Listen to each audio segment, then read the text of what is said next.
Leo ni tarehe 18 mwezi wa 4 mwaka 2025. Tukiwa katika eneo hili la Dongobeshi Sekondari. Tumekuja kwenye kongamano la wanafunzi wa umoja wa wanafunzi wa Kikristo UKWATA.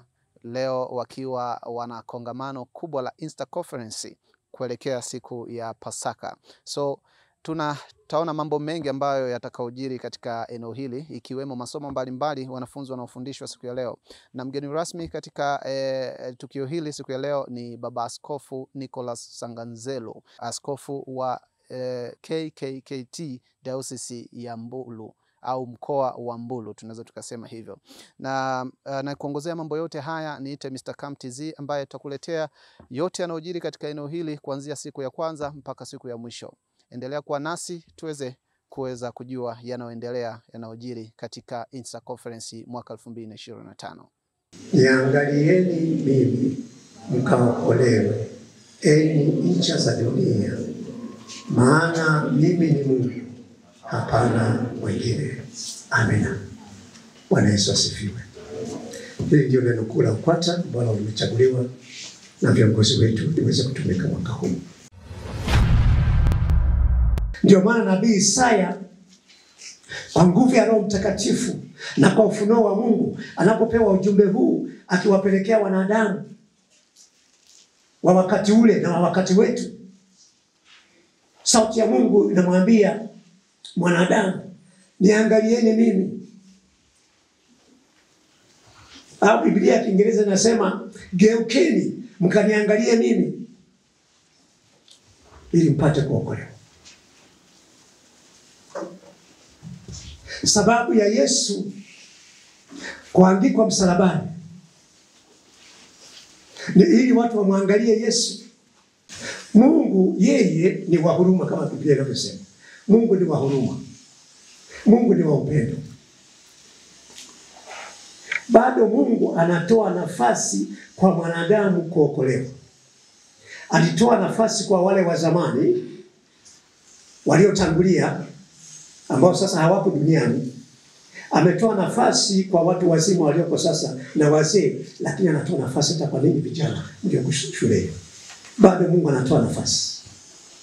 Haijalishi umemkosea mara ngapi, haijalishi umekuwa mnafiki mara ngapi, bado Mungu anaita na kusema niangalieni mimi mpate kuokolewa. Lakini wewe muangalie Mungu tu. Niangalieni mimi mkaokolewe. Geukeni. Kama umegeukia upande mwingine, umemkimbia Mungu kwa sababu umetukana, umefanya nini, umeiba, umefanya mambo ya aibu, umefanya mambo mabaya, umeangalia kule unamwogopa Mungu na mkimbia, Mungu anakuona tu anasema geuka tu nitazame. Alafu jieleze. Nabii Isaya huyo amesema tukijieleze anatusikiliza. Bwana Yesu asifiwe. Achia na nafsi. Achia na nafsi. Achia. Kwa jina la Yesu achia. Achia mioyo ya watoto wako. Achia mioyo ya watoto wa Mungu. Achia mioyo ya watoto wa Mungu. Kwa jina la Yesu achia. Kwa jina la Yesu. Shuka katika ibada hii.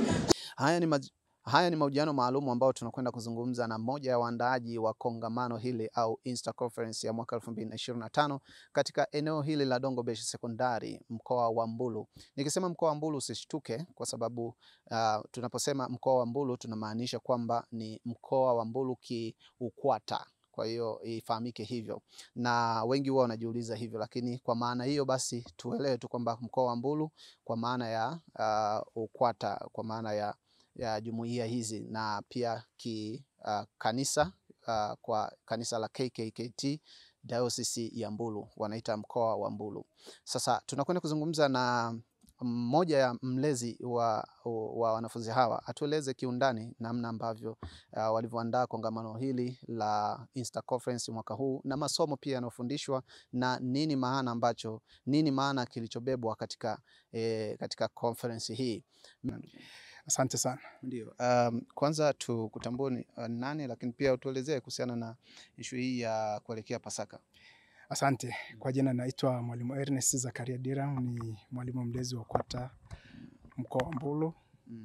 Tunaposema mkoa wa Mbulu maana yake ni Diocese ya Mbulu. Wengi wanaweza kujiuliza mkoa wa Mbulu wa wapi huo? Mkoa wa Mbulu mbona ni wilaya tunajua, lakini kwa jiografia ya kiserikali iko sawa. Kwa sisi watu wa kanisa kwa maana ya CCT, Mbulu ni mkoa kwa maana inachukua maeneo ya Karatu, maeneo ya Dongobesh, Haydom, maeneo ya Basutu Ziwani, Hanang na maeneo machache ya Babati. Kwa hiyo haya yanatengeneza eneo nzima la mkoa Mbulu kwa UKWATA. Asante tu kwa kufahamu kidogo kuhusiana na hiyo. Leo kuna tukio, tunataka kufahamu undani wa tukio hili la wanafunzi wa UKWATA. Nashukuru tuko kwenye siku ya pili leo Ijumaa ya mkutano mkuu wa UKWATA kwa mkoa wetu wa Mbulu.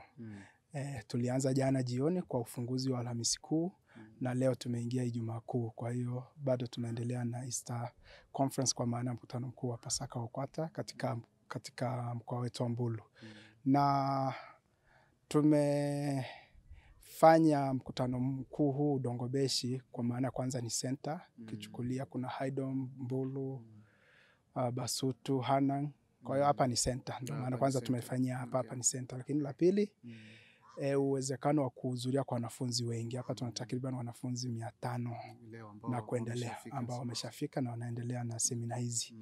Na tumechukua wakufunzi wakubwa wanaoweza kufundisha masomo ambayo tumechagua masomo 3. Somo la kwanza ni somo la neno kuu ambalo linatoka kwenye Isaya mlango wa 45 mstari wa 22 na neno lingine la afya uzazi linafundishwa na daktari. Huyu daktari tumemchukua Moshi kule, anaitwa Daktari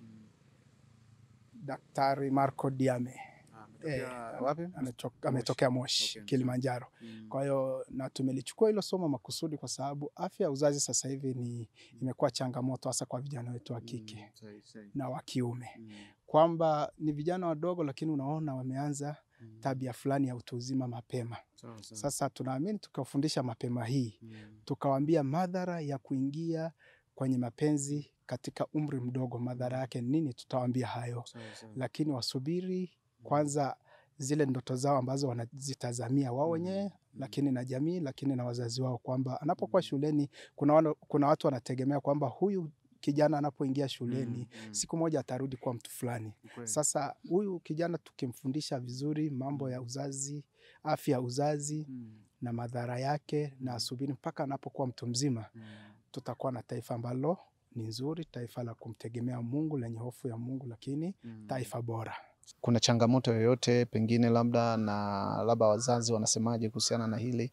Inawezekana labda kuna wazazi ambao wanakwamisha watoto kuweza kuhudhuria katika kongamano kama hizi. Ni kweli, labda kwa majukumu mbalimbali ya nyumbani na ya kifamilia, na wengine wanawazuia kwa ajili ya majukumu ya nyumbani, lakini wazazi wengine wanaozuia watoto saa zingine ni kwa ajili ya kwamba kipindi chote hiki cha masomo hawajakutana na wanafunzi wao na watoto wao. Sasa hiki kipindi cha likizo ni kipindi kizuri cha kukutana na watoto wao kwa ajili ya maadili na mambo mengine ya kifamilia zaidi. Lakini wengine wanaozuia bila sababu. Tukubali, wengine wanaozuia bila sababu. Pamoja na kwamba wanafunzi wana hamu ile ya kuhudhuria Easter Conference, lakini wanazuiwa bila sababu. Kwa wazazi sasa pengine waambie wanaokataza wanafunzi kuja kwenye na pia wengine inawezekana wanapelekwa kuchunga na masomo kama haya ni muhimu sana. Labda unawaambiaje? Nawaambia bado tuna muda wa kutosha. Tuna mwakani kuna Easter Conference ambazo bado zipo. Tunaomba waruhusu wanafunzi hasa wanapo hawa umri wa kati au kuanzia umri wa miaka 15 mpaka 22. Hapo tusipowakazania kuwafundisha watapotoka. Kwa hiyo tunaomba waruhusu wanafunzi na vijana wetu wahudhurie makongamano haya ambayo yana semina nzuri sana. Semina ambazo wachungaji na walimu tumeshiriki hapa. Sasa kama sisi tunaona umuhimu wa semina hizi, nadhani ni zaidi wanafunzi na kupitia kwa wazazi wao nao wakaona umuhimu wa semina hizi ili wanafunzi wafundishwe vizuri. Okay, nazungumza na nani kwanza tujue jina lako? Kwa majina naitwa Shangwe Daudi Alute. Okay. Na unatokea shule gani labda watu wafahamu? Natokea Gihandu Sekondari kidato cha 6. Kumbe ni Gihandu kabisa. Gihandu Sekondari naijua mimi. Ndio. Hongera sana. Asante. Okay, kumbe wewe ni makamu mwenyekiti, si ndio? Ndio. Na tuambie sasa kwa namna ambavyo mmeweza kushiriki siku ya leo. Kwanza unajisikiaje kushiriki kongamano hili la kimkoa? Kipekee najihisi furaha kwa sababu ni chance ndogo sana kwa kidato cha 6 kutoka, lakini kwa kibali cha Mwenyezi Mungu nimetoka. Kwa najisikia amani kwa sababu semina kama hizi zinatujenga sisi kama vijana na kutuimarisha pia kiroho, kimwili, tujue namna gani ya kuenenda katika kumtumikia Mungu na katika maisha yetu ya kila siku. Okay. Na wanafunzi wenzio wamepokeaje semina hii au wamepokeaje kuja kushiriki katika mkutano huu wa mwaka?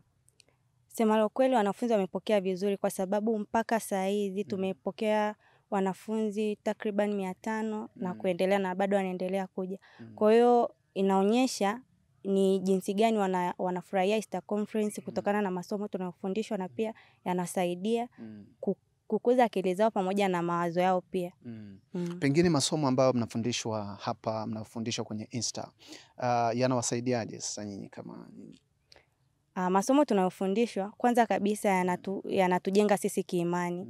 Kuenenda katika maadili ambayo Mungu mwenyewe anatamani tujifunze sisi vijana. Lakini pia masomo tunayojifunza sisi kama vijana yanatujenga ni namna gani kuishi katika jamii, ni namna gani sisi kama wasichana au vijana kujitunza miili yetu pamoja na afya zetu, ili hata baadaye tuje kuwa watu wa maana na wanaotegemewa katika jamii. Somo la kwanza kabisa ni neno kuu ambalo linatoka Isaya 45 mstari wa 22.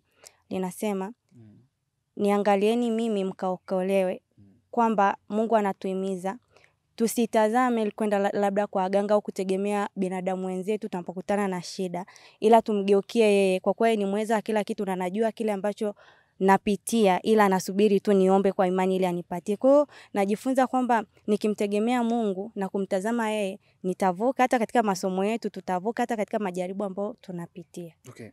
Neno moja kwa niaba ya wanafunzi wenzio leo wa Easter Conference. Mimi nachopenda kwa hasa, Easter ni kila mwaka. Tupende kuhudhuria kwa sababu kutokana na mikutaniko kama hii tunakutana na watu wa kila namna na tunafundishwa vitu mbalimbali. Kwa hiyo najua kuishi na watu wa kila aina. Kwa hiyo tusiwe wazembe kuhudhuria vitu kama hivi. Hata kama wazazi sometimes wanatukataza, lakini tujaribu pia kuwapa wazazi elimu juu ya hivi tunavyovipata. Maana unaweza kukuta wazazi kweli hawamjui Mungu, lakini wewe ambao una msukumo wa kujua na kumtumikia Mungu, unaweza kuwabadilisha wazazi wako kutokana tu na hii mikusanyiko tunaokusanyika.